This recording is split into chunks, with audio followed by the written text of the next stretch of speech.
That's what Rick Ness pulled from Vegas Valley after gambling $1 million on completely unproven ground. His water license was expiring. His crew had gone months without a payday. I'm very thankful for you. Like you guys are incredible. Like you keep this thing going like you need to have a season. One more failed weigh-in and everything Rick had built in the Yukon would be gone, but what happened in that gold room would change everything and prove that sometimes the biggest risks deliver the biggest rewards. The gamble. The Yukon doesn't care about your dreams. It doesn't care about your mortgage payments, your crew's families, or the sleepless nights you've spent wondering if you made the right call. The gold is either there or it isn't, and for Rick Ness, everything was riding on a 160-foot hole in the ground called Vegas Valley. This is the kind of gold, you know, that we're pulling out of Rally Valley. This is where I want to mine, but it's very deep. I mean, it's 210 feet of bedrock. Pay is probably 40, almost 60 feet thick. That still means that we're still 160 feet overburden away from it. Earlier in the season, Rick had struck it rich at Rally Valley. The ground was hot. The gold was flowing. And for a brief moment, it looked like this might finally be the year he'd been chasing since he first arrived in the Klondike. Week after week, Monster Red devoured pay dirt and spit out gold. The weigh-ins were celebrations. The crew was energized. Rick allowed himself to believe that maybe, just maybe, the mining gods were finally smiling on him, but Rally Valley ran dry faster than anyone expected. The easy gold was gone, and Rick found himself facing a choice that would define his entire operation. He could play it safe, pack up what he'd earned, and walk away with a modest profit. Head back to Michigan with enough money to cover his bills and live to fight another day. It was the smart move. The responsible move. The move that any financial advisor would have recommended. Or he could do what Rick Ness has always done, that he could gamble. Vegas Valley sat untouched at Duncan Creek, a massive deposit that previous miners had walked away from because reaching the pay layer meant stripping away 160 feet of worthless rock and dirt before seeing a speck of color. That's 16 stories of overburden standing between Rick and potential riches. Most operators would look at those numbers and shake their heads. The fuel costs alone would bankrupt a smaller crew. The time investment was staggering. And there was no guarantee that once you reached the bottom, the gold would even be there. But Rick saw something different. He saw potential. He saw a deposit that everyone else had been too scared to touch. And in the Yukon, fear often means opportunity. To put it lightly, it's got to be good ground to make it work, Rick admitted, the weight of the decision visible in his eyes. To make this gamble worth it. That's why we're in the business we are. It's a volatile business. Volatile doesn't begin to describe it. Rick took every dollar his crew had earned at Rally Valley, $1 million in profit, and poured it into stripping Vegas Valley. I did the calculations on it. It was going to take us 7 to 8 weeks to strip it. And if we were lucky, we're going to get 2 weeks of sluicing right at the end. If I spend $1 million stripping it and I don't get any gold out of it, I can't absorb that cost. I just can't. The risk is high. So deep. Week after week, his excavators clawed at the earth while his bank account drained toward zero. No gold coming in, only money going out. The numbers on the spreadsheet got uglier by the day, and then there was the water license. Mining in the Yukon requires permits, and Rick's authorization to operate at Duncan Creek was ticking down like a bomb. If he couldn't prove Vegas Valley before the license expired, this wasn't just a bad season. This was the end of Rick Ness's mining career at Duncan Creek. Everything he'd invested, everything he'd sacrificed would mean nothing. The stakes couldn't have been higher. Pressure cooker. 6 weeks into the strip, cracks were starting to show. Not in the ground, but in the crew. Mining camps are pressure cookers under the best circumstances. Men living on top of each other in remote wilderness, working 16-hour days, eating the same food, seeing the same faces. Add in the stress of watching your season's earnings disappear into a hole with no guarantee of return, and things can get toxic fast. Everybody lives together, long hours and all that, Rick explained, exhaustion carved into every line on his face. It can be toxic for a crew, and when that happens, you kind of lose control. Rick had seen it before. Crews that started the season as brothers and ended it barely speaking. Friendships destroyed over small disagreements that festered in the pressure of the camp. He couldn't afford that now, not when they were this close to the finish line, but then Zeke Richardson came back. The veteran equipment operator had been with Rick through some of his toughest seasons. A steady hand who knew when to push and when to pull back. "What's up, buddy? What's up? What's going on? Good to see you, buddy. Good to see you. You're coming into something that's going to look a whole lot different than it did this spring." His return injected new life into the operation at exactly the moment Rick needed it most. Z didn't come back looking for glory. He came back because Rick needed him.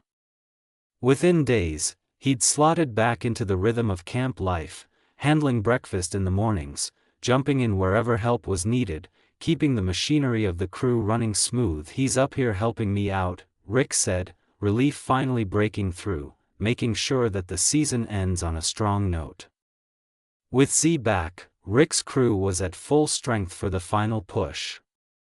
They needed to hit $2 million to make the season worthwhile.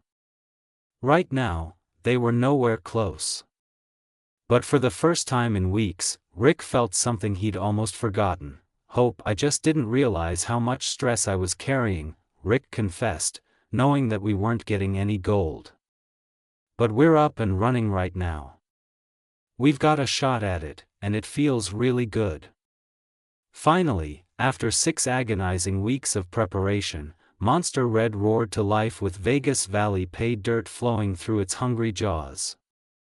Rick was about to find out if his $1 million gamble had been genius or suicide, and that's when everything went wrong. Disaster strikes. Ryan hit the bypass. The shout cut through the roar of machinery like a knife.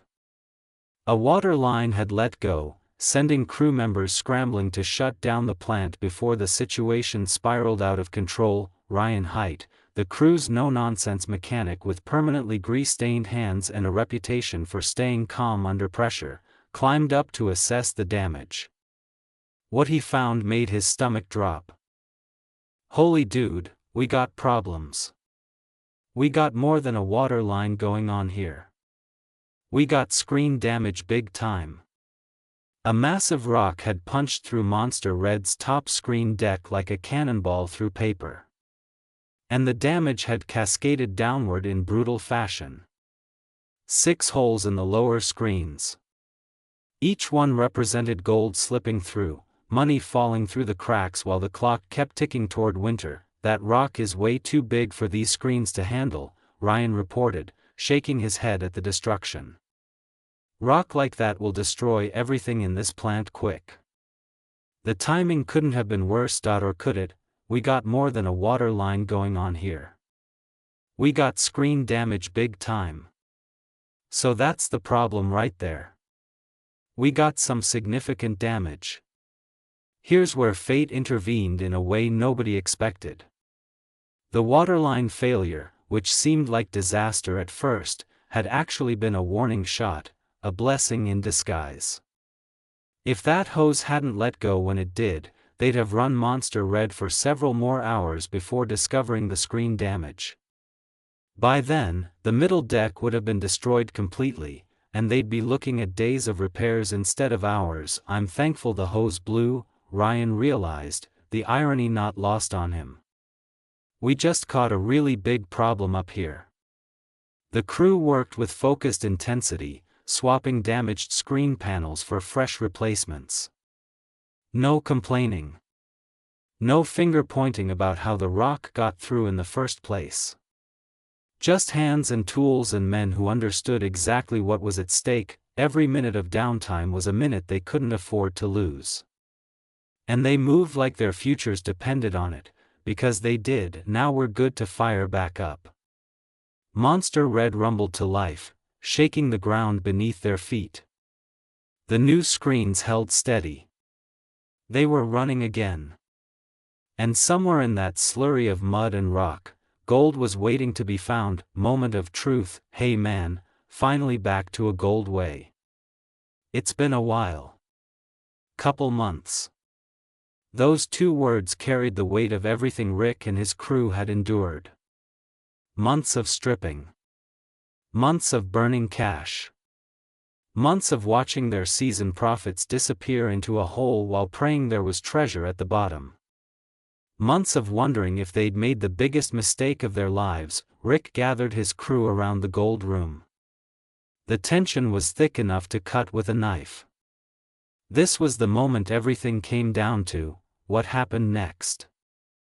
All the sacrifice, all the stress, all the sleepless nights wondering if Vegas Valley would deliver or destroy them. You guys put your gold bonuses on the line for that, Rick reminded them, his voice thick with emotion. A long time stripping, digging a deep hole, and not knowing if we'd get to the bottom, what we'd hit when we got there. This is the start of it. Yeah, it's definitely been some challenges starting that cut, one of the crew acknowledged, the understatement almost laughable given what they'd been through. Rick's old hot spot at Rally Valley had averaged 300 ounces per week during its prime. That was the benchmark. That was what good ground looked like. For Vegas Valley to justify the $1 million gamble, Rick needed to see at least 200 ounces from this first cleanup. Anything less, and the math started getting very ugly. The count began. Under the fluorescent lights of the gold room, the precious metal gleamed like liquid sunshine. Each flake and nugget carried that unmistakable deep yellow color that miners spend their entire lives chasing.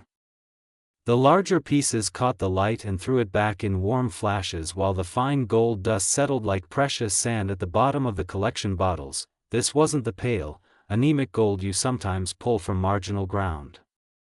This was the real thing, rich and heavy and beautiful. The kind of gold that makes all the suffering worthwhile. The sharp clink of gold hitting the scale filled the room.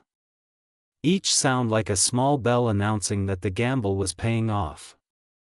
Flake after flake, nugget after nugget, the pile kept growing. The metallic whisper of wealth accumulating filled the silence between heartbeats. 10. 20. 30. 40.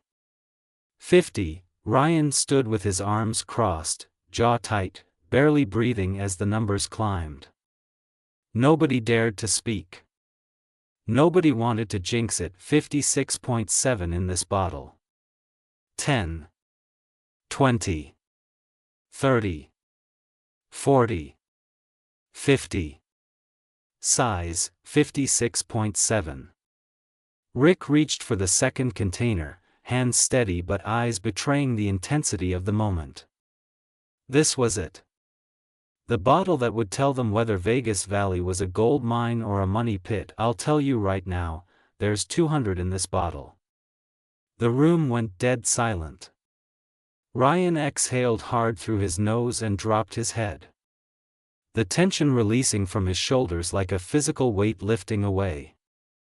Z pumped his fist once, tight and controlled, the reaction of a man who'd been holding his breath for weeks. 256.7 ounces. That's almost halfway what we need. Halfway home. Worth over $670,000. Tell you right now, there's 200 in this bottle. Laughter, yeah.